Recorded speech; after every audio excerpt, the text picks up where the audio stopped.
Selamat sore pemirsa.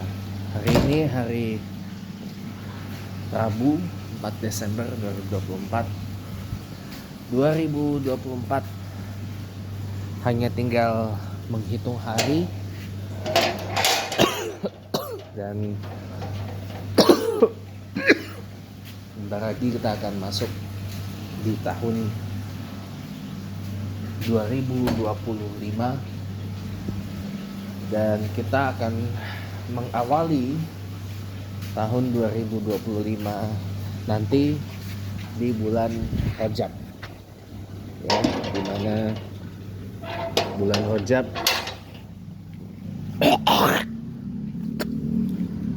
adalah bulan yang dinanti-nantikan. Wah, gerimis ya. Waduh, wah, udah mulai rintik-rintik. Iya, memang udah musimnya kok. Memang udah akhir tahun ya. Musimnya udah mulai musim penghujan ya. Dan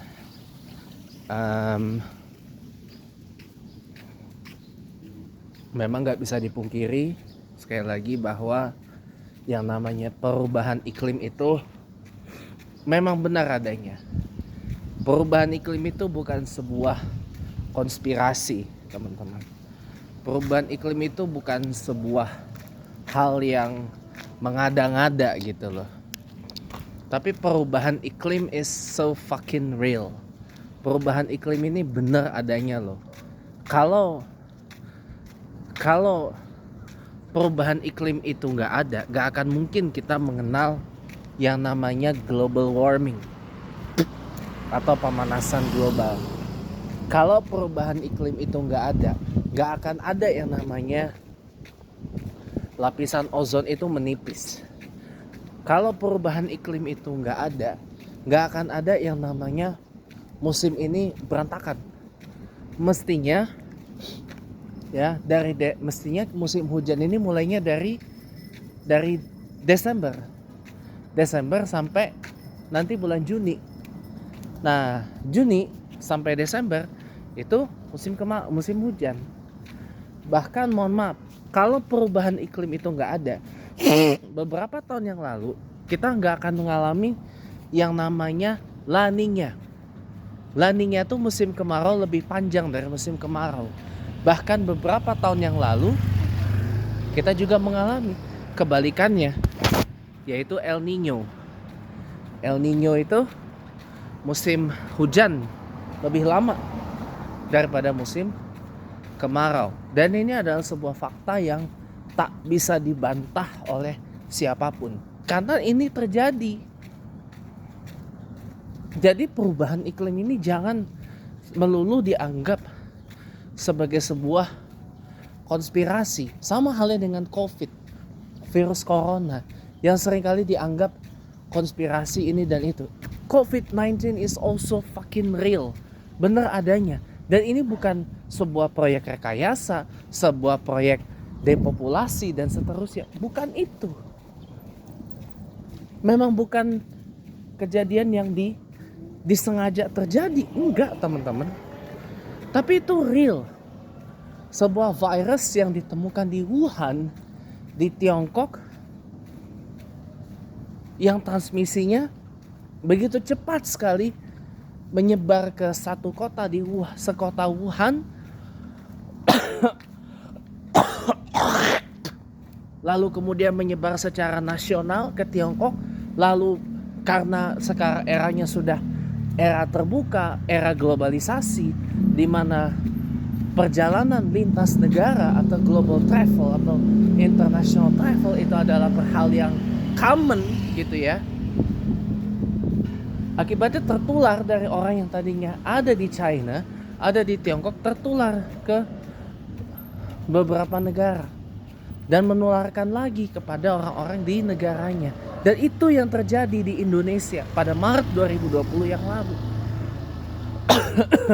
Suspek pertama COVID-19 terpapar dari warga negara Jepang. Ya, Jepang ini termasuk salah satu negara yang awal terkena COVID-19 di awal 2020.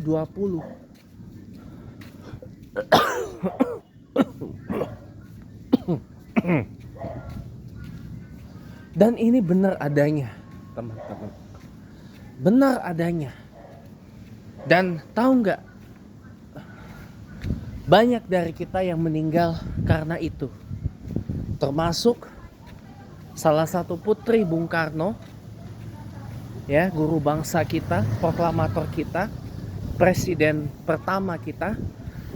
Salah satu putrinya Ibu Rahmawati Soekarno Putri, adiknya dari Ibu Megawati Soekarno Putri, meninggal karena kena corona.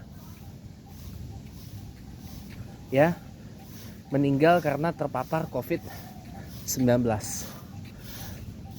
Satu lagi, tokoh terkenal. Ada lagi orang yang selama masa Orba sering sekali kita lihat, sering sekali mengucapkan kalimat atas petunjuk presiden.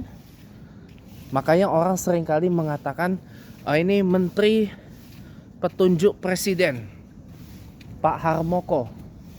Pak Harmoko pun juga meninggal dalam keadaan terpapar COVID-19. Mantan Menteri Penerangan dari tahun 83 sampai 97, 14 tahun. Ya. Jadi makanya teman-teman semuanya, COVID-19 itu benar adanya. Bahkan mohon maaf, nggak cuma tokoh-tokoh ternama Indonesia loh ya, tokoh-tokoh dunia juga banyak yang meninggal karena terpapar itu.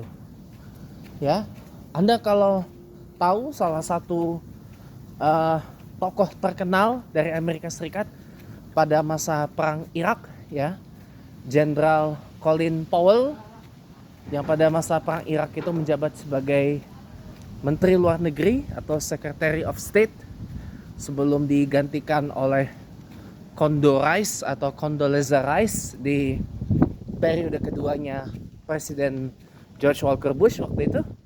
Beliau juga meninggal karena COVID. Beliau juga meninggal karena terpapar COVID-19. Jadi cukup banyak kita kehilangan tokoh-tokoh ternama yang wafat karena COVID.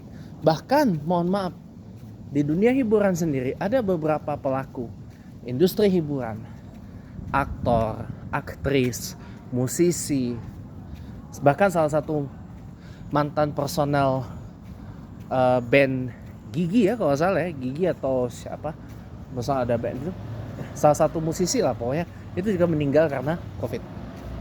Salah satu musisi yang menemani masa kecil saya di tahun 90 awal 2000-an itu juga meninggal karena COVID. Ya, jadi sekali lagi, COVID-19 is fucking real. Ini benar adanya loh, bukan sebuah ilusi, apalagi konspirasi. Ya, kalau masalah corona itu udah lewat.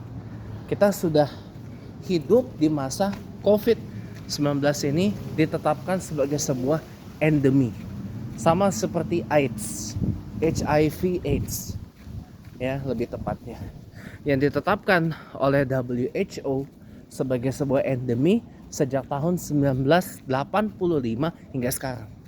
Jadi sudah 39 tahun HIV AIDS itu ditetapkan sebagai sebuah endemi, dan itu real juga.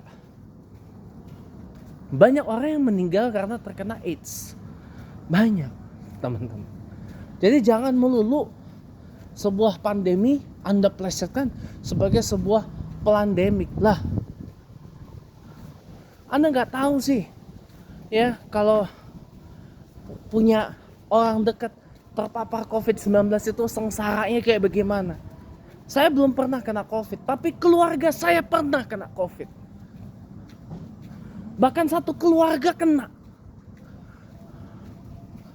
Ya, adiknya mama saya, om saya, satu keluarga, istri sama anak tante saya dan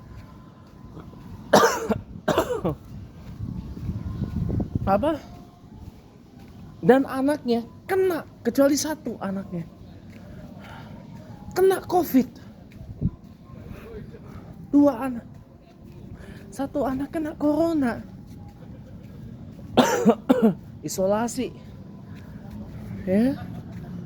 Kakak sepupu saya kena COVID.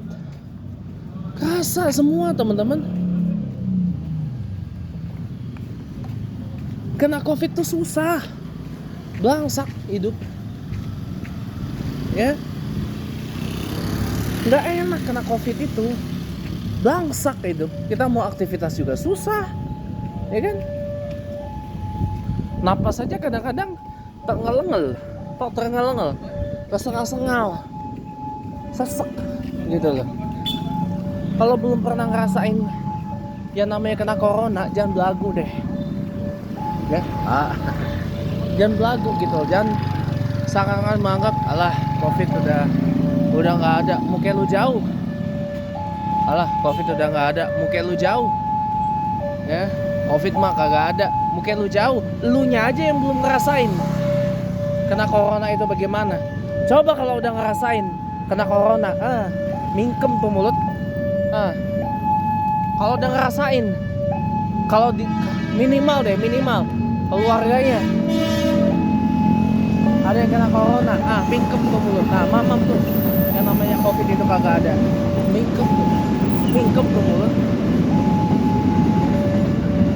Lu mamam dah, yang namanya COVID kagak ada, gitu. Jadi jangan melulu segala sesuatu yang seperti kayak kasusnya corona itu dianggap sebagai sebuah konspirasi. Jangan. Justru ambil itu sebagai sebuah hikmah. Barangkali waktu itu pas COVID, mungkin kita hidupnya gak bersih. Makanya pada masa COVID kita diajarin membiasakan cuci tangan dengan sabun yang bersih, dengan air yang mengalir tiap selesai beraktivitas.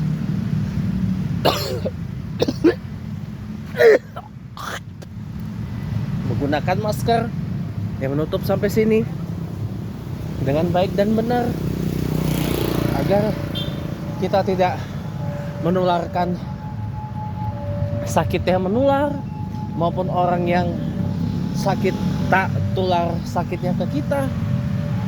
Kemudian dengan menjaga jarak, physical distancing, ya, dan seterusnya. Ini melatih kita disiplin hidup sehat sebenarnya. Lalu kemudian pemberlakuan PSBB, ya, pembatasan sosial berskala besar, bukan lockdown, tapi state of emergency. Kalau saya bilang katakan keadaan darurat. Kalau negara sebesar Indonesia lockdown ambruk. Amerika Serikat juga nggak national lockdown, tapi dia juga state of emergency di bawah Presiden Donald Trump waktu itu. Donald Trump sendiri juga kena COVID-19, tapi karena dianya nakal bin bandel, begitu pulang isolasi langsung tancap gas, lepas masker, turun jalan kampanye, physical main, ya. Karena pada waktu itu Trump lagi berjuang mempertahankan kursinya di White House. Jadinya Trump itu nggak mau lama-lama ikut protokoler isolasi 14 hari atau 2 minggu di rumah sakit. Dia maunya turun ke Gedung Putih supaya kursinya di Oval Office itu bisa dipertahankan. Tapi kan pada kenyataannya lain. Pada waktu itu, pada Pilpres Trump itu kalau nggak salah kena COVID itu pada masa-masa kampanye Pilpres 2020, kalau nggak salah ya. Pada masa kampanye Pilpres 2020 yang dimenangkan oleh Joe Biden waktu itu. Nah, 6 Januari 21 itu kan